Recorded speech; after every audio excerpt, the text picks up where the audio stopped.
What's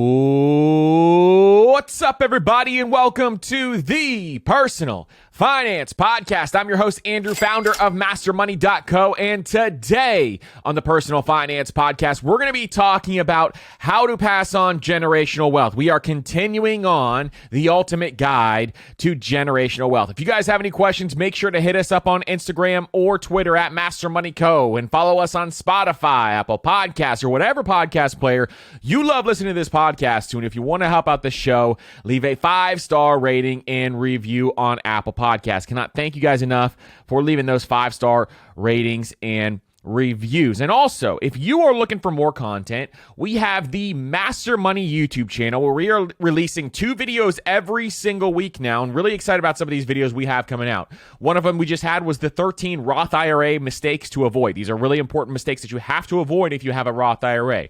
We just released another one on how to get to your first 100K, why it's so hard to get to your first 100K.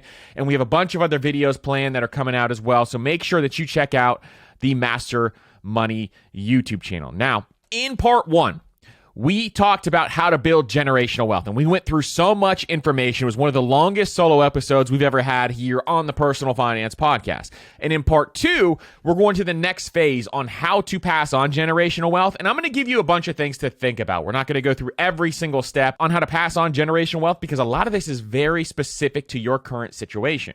So what you want to do as we go through this stuff is make sure you have the right advisors in place in your life. Maybe you have a certified financial planner who put together a financial plan, not a financial advisor. Hear what I'm saying here. A certified financial planner. You pay them hourly to put together a financial plan for you for your trusts and everything else. Maybe you're also talking to your CPA who is putting together your tax plan for you.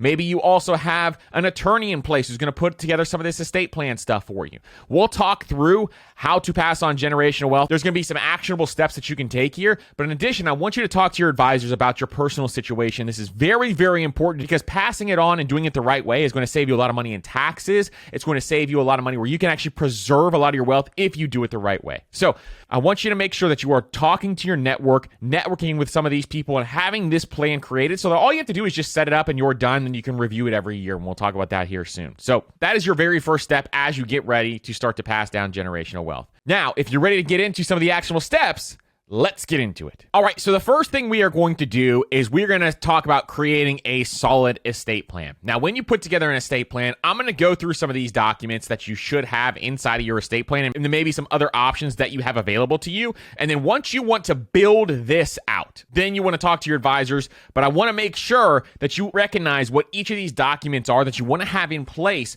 when it comes to creating a solid estate plan. So we're going to talk about wills. We're going to talk about revocable trusts. We're going to talk about irrevocable trusts, beneficiary designations, durable power of attorney. We're going to talk about guardianship designations and healthcare power of attorney. These are things that you may need, you may not need, but I'm going to go through and I'm going to explain each one in plain English so that you can understand, hey, maybe this is something I need to look deeper into so that I have it available in my plan. So this is the first thing we're going to go through. So the first thing we're going to talk about is a will, and we're going to talk even more about wills in a second. But if you don't know what a will is, I think everybody should have a will. A will is like a letter that you write before you kick the bucket.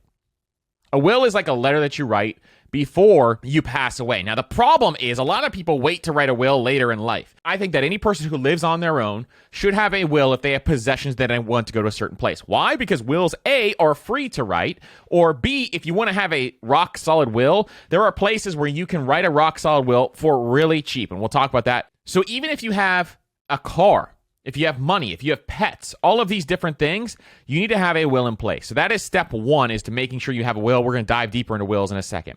Number 2, the second thing I want you to understand is called a revocable trust. So revocable trust is a special account where you put your assets, things like money, maybe your property, while you're still alive. The key to revocable trust is that you can change it, you can take stuff out, or you can cancel it anytime you want. And when you pass away, whatever is in there goes to the people that you choose, your beneficiaries.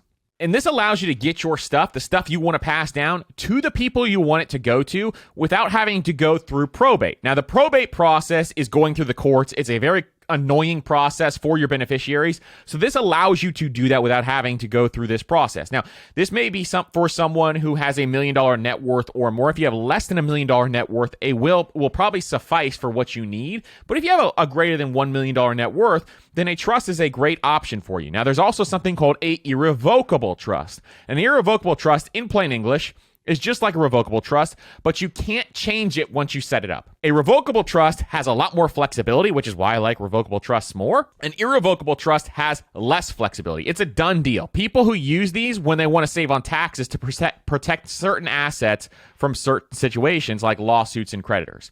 So irrevocable trust can protect you from certain things more so than revocable trust can. So that's why you want to look at your personal situation and have somebody kind of talk through this with you so that you know what you're going to be doing. Number 4 is beneficiary designations. What is this?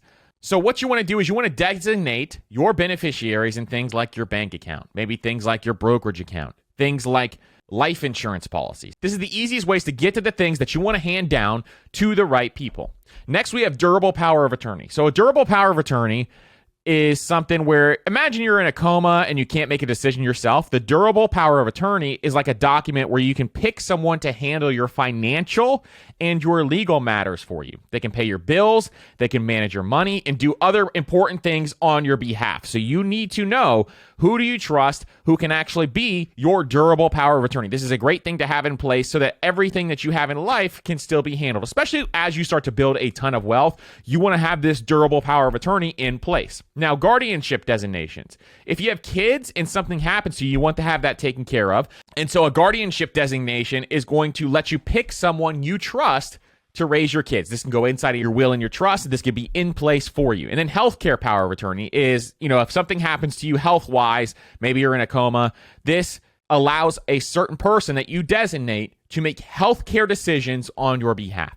Having these 7 things in place, and depending on which trust you want for certain assets, having these in place is a very important thing, and it's a baseline for any wealthy individual. If you're building wealth or you're building generational wealth, you should definitely have these in place, including some more advanced things depending on your situation. If you're real estate specific, then there's some things that you can add in there. If you're stock specific, there's some things you can add in. But these are the things that you definitely want to consider having inside of your trust and having that available to you so you have a solid estate plan, because creating a solid estate plan is step 1 to saving on taxes. You could save hundreds of thousands of dollars on taxes if you have the right estate plan in place. So this is an incredibly important step that you have to do if you want to build generational wealth. And if you want to give to charities and pass down money to charities, then there's also other options that you want to make sure that you consider when you put together this estate plan. Because giving to charities, there are so many different ways that you can do that and help save you money while you're alive on taxes. So making sure you have this estate plan set up, there's some cool things that you can do with estate plans. And understanding this is one of the best things that you can do. Now, on step 2 today, we're going to be talking about drafting a will. Because, like I said, I think anybody, regardless of their health, should have a will. I don't care if you're 18 years old and you're just getting out on your own for your first time. If you have any possessions that you want to go to a certain person, you should draft a will. Whether it's a 1-page letter will, you can look at a will online and copy it and see, hey, what are some of the things that I need simply? Or you can go to a place like trustandwill.com, which is where I put mine together. The easiest thing in the world. It almost feels too easy when you go to trustandwill.com. And so when I fill the information out, they ask you some questions, you put together a will, and boom, it's done. You can do this very quickly at trustandwill.com. They also have trusts that you can put together there as well. So if you know what type of trust you want to put together, Trust and Will, really cheap way to do this. I think you could draft a will for like less than $200, and trusts are less than $400. So great place to look at this if you want to have a will. Now, here is why you want to have a will, is you want to help your family locate your assets. When you pass, you want to make sure that your family can locate where your assets are. Your will is going to have that information in there. You want to provide specific instructions on your last wishes. I have seen people go through the process of someone in their family passing away and they don't have specific instructions on the last wishes, and all of a sudden there is family issues because that happens. Whether it's who gets this specific jewelry from grandma, for example. And all of a sudden the siblings are fighting because they all want this specific jewelry and there's no last wishes put into play. You have to have that into place and making sure you have that available to you when you draft that will. Designate a trusted person to handle your estate. So your will is going to have a trusted person that's going to handle your estate. And you're going to communicate your wishes regarding your children's care. So if you have children and you don't have a will, this is one thing that you need to put on your list to do next week, because you have to have this available to you, because if anything happens to you and your spouse, you have to have this in place. Otherwise, you're going to have a lot of complications for your kids, and they don't deserve that. So making sure you have this will, trust and will is the fastest way to do it. Get it done instantly, really quickly. We'll link it up down below. That is an affiliate link. If you want to use that link, it helps support the show. You can do this in 10 minutes time though. I mean, that's how long it takes you to put together a will. There is no reason not to put together this will. So make sure that you do that. Now, step 3 on building out this generational wealth plan on how to pass down wealth is, while you're alive, you need to introduce your kids to the wealth manager. What I mean by that is you need to introduce your kids to your team that we've been talking about here, because they need to know who they need to talk to if anything happens to you whatsoever. And the same goes if you handle all of this stuff, and this is a lot of situations, one spouse, the wife or the husband handles all of this stuff. So in that situation, if the wife handles all that stuff, she needs to make sure to tell the husband where to find all of these people who are handling your money. So you want to introduce your kids and your spouse to, if you're handling it all, if you're both doing it together, then they know who it is. But you want to make sure that you introduce your kids or your heirs or whoever you're passing this stuff down to your wealth manager. So if you have a wealth manager or a certified financial planner who put together this financial plan for you, you need to make sure that you introduce your kids to that person, and they have that contact available. You can put it inside some of the documents for your estate plan so they have that available, but also make sure you make that introduction. It can be an email introduction. It doesn't have to be anything crazy. Your accountant and CPA, they need to know who to contact for this information so that they can be kept up to date. And listen, this is also a learning process. You can be teaching them stuff on why you're doing what you're doing as you're doing these introductions. Very important to know, because if they understand why you have these people in your life, it is so much better for them going forward, because they can still utilize some of these folks to help look out for them in their best interest when you're not around anymore. Your estate planning attorney. So if you have an estate planning attorney and you can talk to them and introduce that person. If you don't have an estate planning attorney, just reference, if you're using a trustandwill.com or something like that, just reference the site that you're using, because they can also talk to folks in those places when you go through this process. And the beautiful thing about this is, when a terrible time comes, if something happens to you, your heirs know exactly where to go. They're not stressed out and panicking while they're grieving. They know exactly where to go, and you've laid out the steps on what they need to do. You can put this in a binder if you want to. I know people who have binders with all this information in there. I know people who have put this into folders inside of Dropbox or Google Drive or whatever you use. Making sure that you have this is a simple strategy that's going to save everybody involved a ton of headaches. So making sure you do this is going to pass down a gift to your family. Now, let's dive into step 4, which is the fun stuff, which is funding legacy accounts and 529 plans. All right, so this is going to be some of the fun stuff, is making sure you put together legacy accounts and 529 plans for your kids. So as you start to build generational wealth, there are ways that you can build a ton of wealth for your children as well. And if that's something you're interested in, that is one of the fun things that we love to talk about here on the Personal Finance Podcast. We talk about it on Master Money as well. This is something you can really change your children's lives just by putting a small amount of money every single month into some of these legacy accounts and 529 plans. Now, if you've never consumed our content before, one of the first videos we did on TikTok went completely viral talking about one of these accounts that we did, because we talk about how you can put a small amount of money and it can grow to large amounts of money over time. And when you do this, because your children have such a long time period to be able to compound, it's going to absolutely change their life forever if you actually do some of this stuff. So the first account I want to talk about is a Roth IRA. Now, we are going to do an entire episode on this that is really going to deep dive on how to set this up, but I'm going to talk about a lot of this today so that you can have the steps to build out a Roth IRA for your children if you see fit. So the way that you can invest in a Roth IRA for your kids is through something called a custodial Roth IRA. Now, what is a Roth IRA if you don't know? It's where you have money that you're putting into this retirement account, and it's going in when it's already taxed, meaning you already had the money taxed when you got it in your paycheck. The money's already been taxed. You put it in the Roth IRA and you invest the money once it's inside the Roth IRA. The Roth IRA is not the investment. You have to invest the money once it's inside of the Roth IRA. Then, once that money is invested, it will grow tax-free and you can pull the money out tax-free. This is extremely powerful for a number of reasons, because the growth of your money, especially when you have that long of a time horizon that your kids have, is going to be the majority over that time frame. Now, with a custodial Roth IRA, the way that it works, it's opened by an adult or a parent on behalf of the minor who is under 18 or under 21. It depends on the state that you live in. So if your child is age 19, for example, you can check your state laws. They can open their own Roth IRA in some states, depending on where you live. The key to a custodial Roth IRA, your child has to have earned income to open a custodial Roth IRA, meaning that they have to earn income from somewhere, and it has to be claimed on a W-2. So this can be from mowing lawns. This can be from washing cars. This can be from working at the grocery store down the street. This can be from baby modeling if you have a baby and you have a business where that makes sense. But it cannot be income under the table that's never been accounted for. Remember, the Roth IRA is a government account. So when you open the Roth IRA, they can track where the income came from on the W-2. So you have to have W-2 income and claim that income so that you can put money in a Roth IRA. You can put up to whatever amount they make that year, up to the limits, obviously. So $6,500 or less up to what they make. So to clarify that, if your child mows lawns for an entire summer and they make $1,500 mowing lawns, then they can put $1,500 into that Roth IRA. They cannot put up to $6,500. If they put more than $1,500, then you will be penalized and you'll have to go through this whole process. So you can put up to $1,500. If they make $10,000, they can put up to $6,500, which is the max of the Roth IRA at the time recording this in 2023.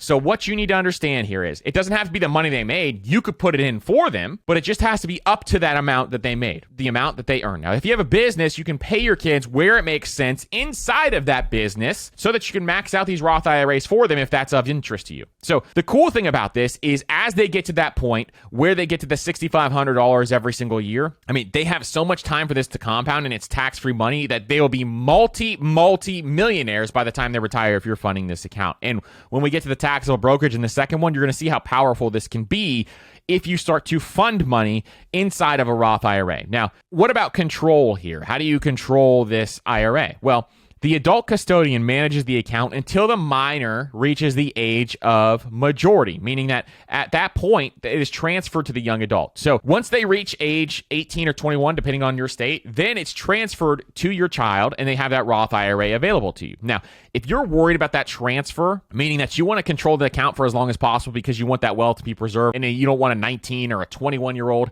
holding on to a Roth IRA because you're scared they're going to pull the money out, take the 10% penalty, pay the taxes, and just blow the money, then there are other options that you have available to you, like what we're going to talk about here in option 2. So here's the next thing that you can do, which is the taxable brokerage. Now, when it comes to your taxable brokerage, I have a very simple system on how to put this together. And the reason why I'm doing this for my kids at least right now is because they don't have earned income, A. So I'm using a taxable brokerage because I have a lot more flexibility than I would with the custodial accounts, which I will talk about here in a second as well. I will talk about the UGMA and the UTMA. But when it comes to a taxable brokerage, this is the way I'm doing it right now because I like having this extra flexibility. And the first time we talked about this, we had 3.5 million views on the video that we talked about this in like 24 hours. So this is something where you definitely want to learn how this works because it's a very simple system where you can put a small amount of money into a taxable brokerage account and it can grow to a very, very large amount of money. So I'm excited to share this with you. So here's how it works. When your child is born, and if your kids are 7 or 8 or 9, you can still do this. Obviously, you can still see the power of compounding. But when your child is born, put $1,000 into a traditional brokerage account. And think of this as the cost of having a child. So you could think of this as the same way. You could think of this the same way as, you have to pay a hospital bill when you have a newborn baby. Put $1,000 into a brokerage account. That's part of the cost of having this as a child. Now, I have it in a standard brokerage account for that flexibility because I can still maintain that account for a longer period of time. How do I set this up so that it goes to my kids? The way I set it up is it's in my name. Both accounts are in my name. I actually have this in Fidelity. I have each account labeled with my kid's name on it, but the accounts are in my name. So that way I can just differentiate. They each have their own account. And then I list my kids as the beneficiary. So for example, my oldest son's also named Andrew, so it's labeled Andrew. And then when it's time for him to get that account, or if I pass away suddenly at any point in time, he is the beneficiary of that account, meaning that account would go directly to him. And the same thing goes for my other son. And then if we have a third child, then that third child will have their own account that we will build out as we go through this process. Now, step 2 is every single month, so you have the initial $1,000. Then every single month, I put $100 into their accounts. If you can't afford $100, no problemo. You can put $20. You can put $15. You can put $10. It doesn't matter how much you put in there because they have so much time to compound that it will really grow to a massive amount no matter what. But I put $100 because you're going to see the result here in a second. And I invest this money into an S&P 500 ETF. I like VOO. There's a bunch of other options out there, but I invested inside of an S&P 500 ETF. Now, if you can only afford $20, do that. If you can only afford $5, do that. But this is the ultimate asset that your kids have, which is time. Now, step 3, every birthday and every Christmas or whatever holiday you celebrate at the end of the year, I add $250 to that account. If you can't add $250 as this bonus, don't do it, or add their birthday money into there. But I add $250 to this account, which is an extra $500 per year. This is just a bonus during those 2 time frames that you can add. Or you can just increase the amount that you invest every single month. There's a bunch of different ways that you can do this, but this is what I do. $250 at birthday, $250 at Christmas or whatever holiday you celebrate at the end of the year. Now, here's the crazy part. With a 10% rate of return, which I'm just using the historic returns of the S&P 500. Obviously, in the future, it may not be 10%. It could be 7, 8, 9, 10%. But with a 10% rate of return, if they got the same historic returns, by the age of 18, if you did not add another penny, this account would have $86,186. So you contributed about $34,000. The account would have $86,186. Now, if you never added another penny from age 18 all the way till age 65, when they turned age 65, this account would be worth $7.6 million, not adding another penny. And all you did was contribute $34,000 over the course of 18 years. This is how you can pass down a massive amount of generational wealth, by putting together a simple account and investing a small amount of money over time, because compound interest is absolutely amazing. In fact, if you let this compound even longer, this thing would grow to tens of millions of dollars if it had more time to compound. So if you did this, say, for example, for your grandkids and just set it up for 18 years while you're still alive and you had grandkids over that time frame and just let it go, there are so many cool things that you can do with long-term generational wealth. I have so many wacky ideas. I want to do an episode on that at some point in time, because I've compounded money for over 100 years before, and it's contributing money like this over that time frame is well over $100 million that you can grow that money to. So it's absolutely crazy what you can do with compound interest if you have a ton of time. So that is the cool thing about this taxable brokerage, is that you can set this up, you can have flexibility, and you can do this where they have a massive amount of money. The problem is they're going to have to pay taxes when they pull that money out. Who knows what the future tax rates are going to be? Will inflation eat into that? Obviously, $7.6 million will not be the same amount as it is today. I know all of this stuff, but at the same time, this is a massive gift that you can give to your children during that time frame. Now, there's also custodial accounts, which a lot of people like. So there's the UTMA and the UGMA account. And if you've never heard about these two accounts, they are basically like savings accounts for young people designed to help you save and invest for the future. So with these two accounts, the UGMA is the Uniform Gifts to Minors Act, and the UTMA is Uniform Transfers to Minors Act. Now, these are ways for adults to give money or assets to minors without having to set up a formal trust. So you can set these up and not have a formal trust. And then the adult, who is the custodian, opens the account for you and manages it until you reach the age where you're legally allowed to take control, which is either 18 or 21, depending on the state. And the money or assets in the account are actually technically the minors, but the custodian is responsible for managing that money. So say, for example, you open up a UGMA or a UTMA for your kids. You're responsible for managing that money, but the money is technically theirs. Now, you can use the funds for things like education, a car, or other expenses that benefit you. I wouldn't do that. If you're going to build it out in here, though, I would invest it for the long term. And you can invest those dollars into stocks, bonds, and even in some situations, real estate. So if you're looking to invest in real estate, this is one that I would look more into than maybe some of the other options, because you can do that inside of a UTMA and UGMA. So the difference between the two is a UGMA is more limited, only allowing cash, stocks, and bonds and other financial instruments, where a UTMA is more flexible, allowing pretty much any kind of asset, including real estate and intellectual property. So a UTMA for real estate investors is going to be the option that is going to really benefit you. Or if you want to add intellectual property in there, maybe you have an invention or something along those lines, you can add that in there also, which is kind of cool. And then once the person reaches age 18 or 21, they have full control of the account. Now, the reason why I haven't done this is because I want to have control over the account come time when my kids turn 18 and 21. I don't know what's going to happen, so I want to have full control at that point in time for that reason. Otherwise, I love having that flexibility. I think it's a really cool way to set this up for your kids,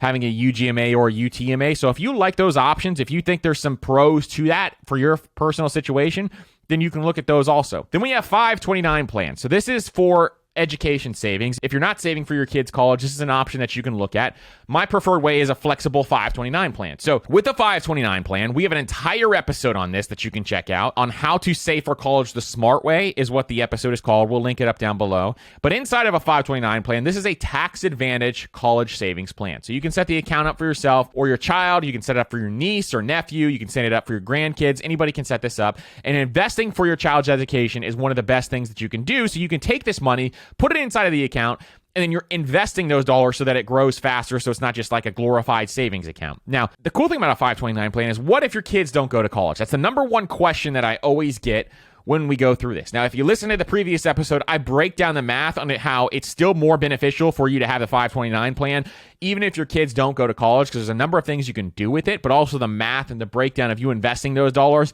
is way more than just saving this in cash. But at the same time, if you think your kids are not going to go to college, there's a new provision that is being passed, and it's going to go into effect in 2024, where you can roll over tax-free $35,000 of your 529 plan into a Roth IRA for your kids. Really cool provision. It's going to allow you to take $35,000 out of the 529 plan at any given point in time and roll it into a Roth IRA. This allows the 529 plan to be so much more flexible. And so it's a really cool provision that's just added that I'm super, super excited about for 2024, because then you can roll over $35,000 into a Roth IRA if your kids don't go to college. So make sure you check out our 529 plan episode. It is one that will really help you go through this process and figure out how to save for college a smart way. We talk about some other college savings account as well, but the flexible 529 plan is my favorite. Now, if you're in a state and they have state-specific 529 plans, I do not like those. So if you're going to ask me that question, I do not like state-specific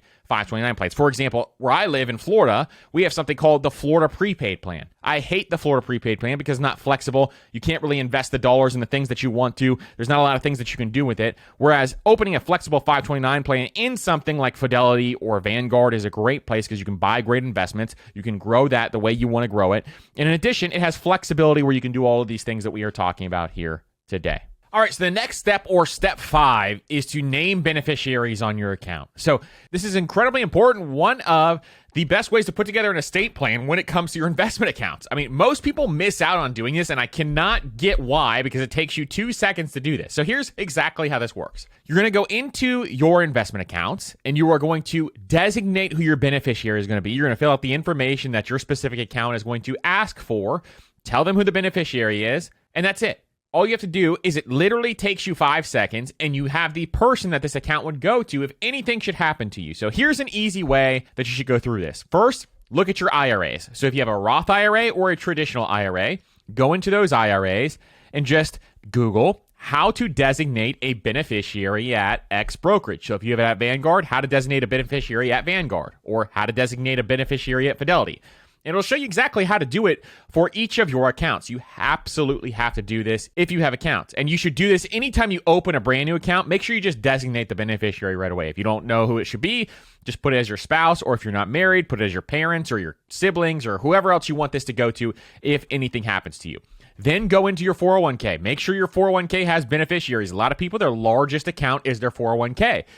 And they never designated beneficiary. So go into there, and if you don't know how to do it, talk to HR, say, where is my 401k, and what are the steps to designate my beneficiary? They're either going to direct you to how to do it, or they're going to show you who will help you do that. Then go to your annuities. If you have annuities at all, make sure you designate beneficiaries there. Go to your life insurance. Make sure your the reason why you have life insurance is to have beneficiaries, yet there are some life insurance policies out there that don't have designated beneficiaries. So make sure you designate who that is, no matter what type of life insurance you have. Then look at your crypto accounts. If you have cryptocurrency, most crypto companies do not prompt you to add beneficiaries. You need to add those beneficiaries so your Bitcoin or whatever else you have goes to the right person.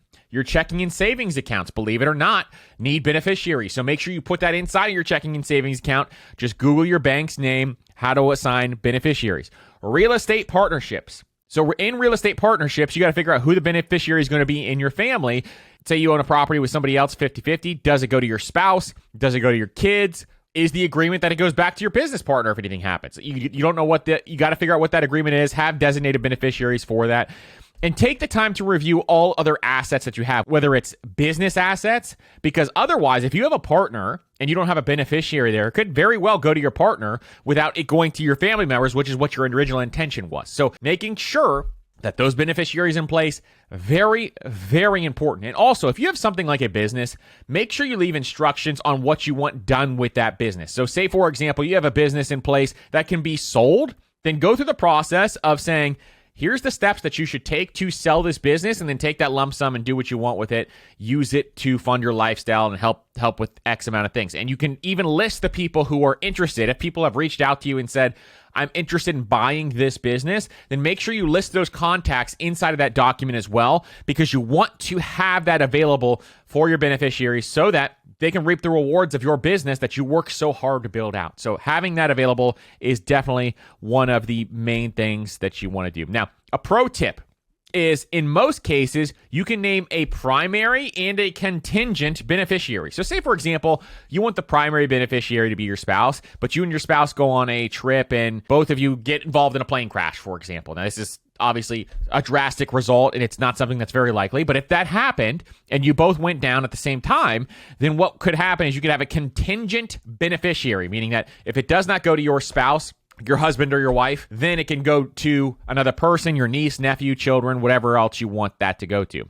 So you should consider adding both to all of your accounts. When you go through this process and looking through each of these accounts, we'll list out these accounts in the downloadable PDF guide that we have for you on this episode.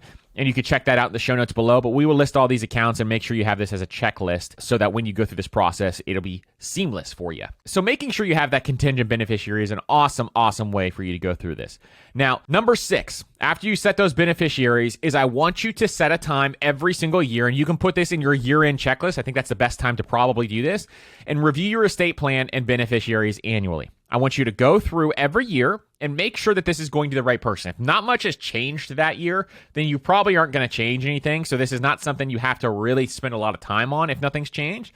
But you want to review this stuff yearly because life's going to throw you curveballs. So, for example, you may get involved in a divorce. If you get involved in a divorce, your beneficiaries need to change all over the board, and you need to change the ways that you have that set up after the divorce is settled, obviously, and all the assets are split. Those types of things. Or maybe one of your beneficiaries passes away. Maybe you're giving it to your parents and it's 20 years down the line, your parents pass away, and you need to adjust those beneficiaries. So looking at this yearly is something you definitely want to consider.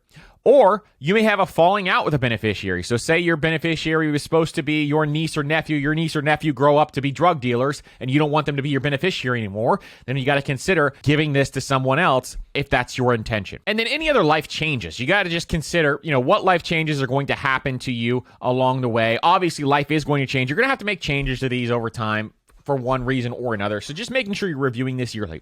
Put it at your year-end checklist if you don't know where else to put it, because that's probably the most common sense time to do it, is at the very end of each and every year where we're prone to making these types of changes. Now, number 7, I'm going to take a little bit of time on this one too, on number 7. Now, we talked about this in the first episode on teaching your kids about personal finance, and that's what we're going to talk about here again.